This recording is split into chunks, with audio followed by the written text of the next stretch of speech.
Moin Moin, und da ist schon der nächste Tag angebrochen. Wir haben gerade eine schöne Fahrt gemacht mit der U-Bahn und mit der Straßenbahn hier durch Prag. Nach kleinen Schwierigkeiten, welche Bahn wir nun nehmen müssen, sind wir da angekommen, wo wir erstmal heute uns etwas anschauen wollen. Wenn ihr das so richtig im Hintergrund seht, seht ihr die Karlsbrücke. Und dort werden wir uns jetzt hin aufmachen.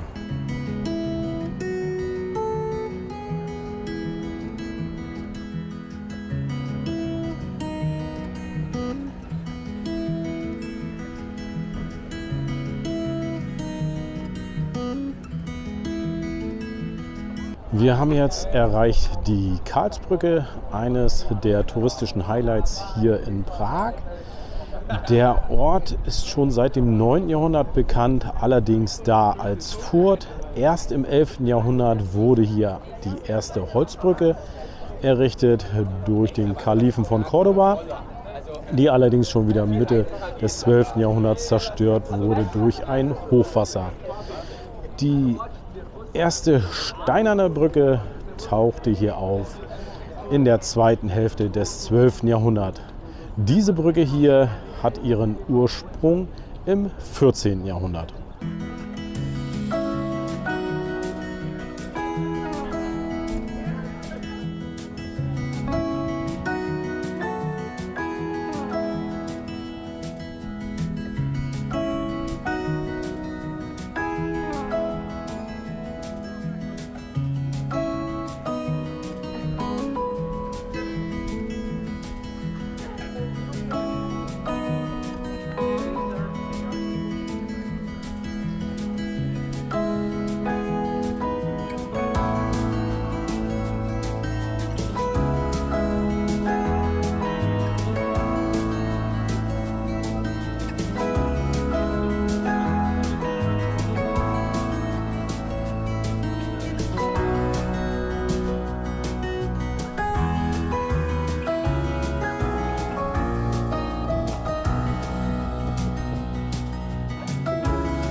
Jetzt haben wir das nächste touristische Highlight erreicht. Wir sind auf der Prager Burg angekommen. Die Prager Burg ist mit ihrer Grundfläche nach der Marienburg die zweitgrößte Burganlage der Welt.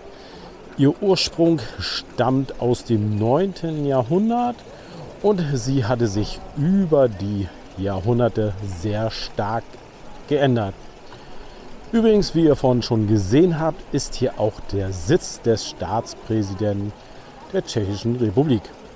Wir wollen uns jetzt gleich mal die Kirche, oder besser gesagt die Basilika hier oben anschauen. Mal sehen, was wir da so entdecken können.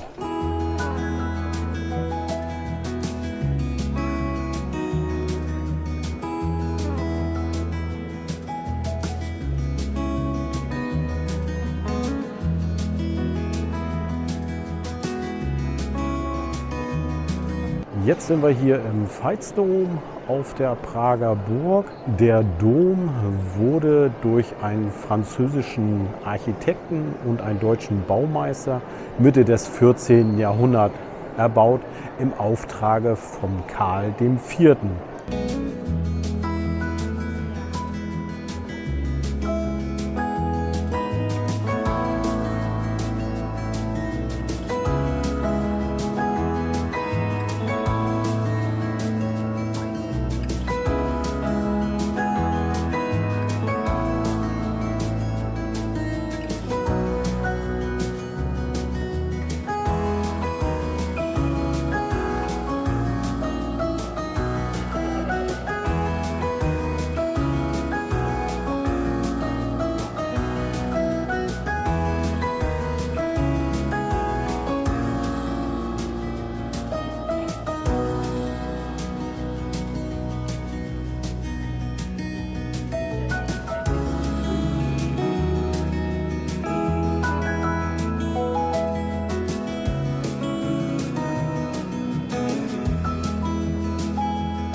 Jetzt sind wir hier in der St. Georgs-Basilika, die aus der ersten Hälfte des 10. Jahrhunderts stammt.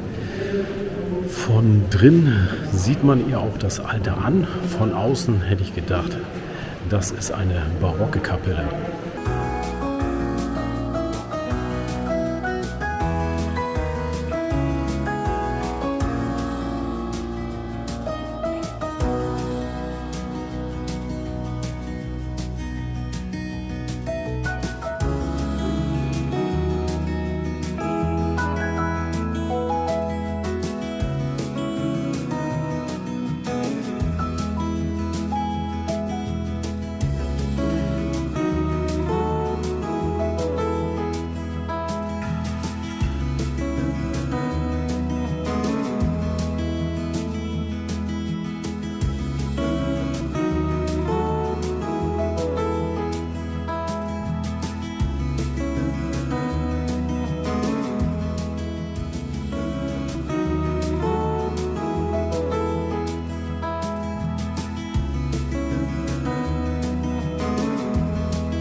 Wie ihr sehen könnt, sind wir gerade im Hotel wieder, aber nur ganz kurz, bevor wir nachher uns nochmal eine Straßenbahn schnappen und ab in die Stadt und uns ein Restaurant zum Abendessen suchen. Vorhin waren wir noch im Agneskloster. Dort konnte ich leider nicht filmen, darum zeige ich euch daraus ein paar Fotos.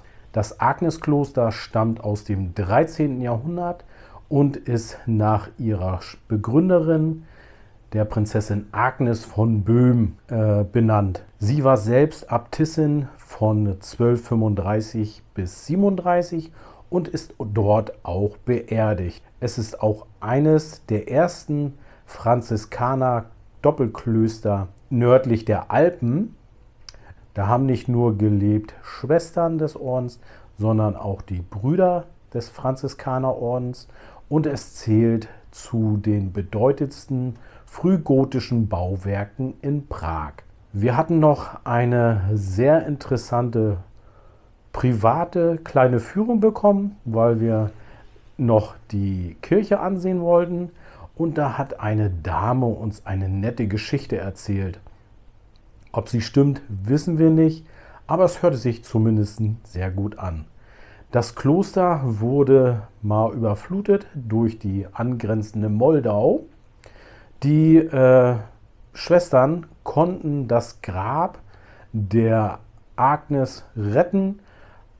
Nur die Knochen natürlich, weil es schon etwas älter war. Diese Knochen haben sie mit Wein aufgegossen. Nachdem die Schwestern das Gebräu getrunken haben, wo sie natürlich die Knochen dann herausgenommen hatten, danach sollte nie wieder ein Hochwasser das Kloster bedroht haben. Da war dann halt alles gut geblieben. So erzählte sie uns das. Eine nette Geschichte, aber ob sie wahr ist, wie gesagt, keine Ahnung.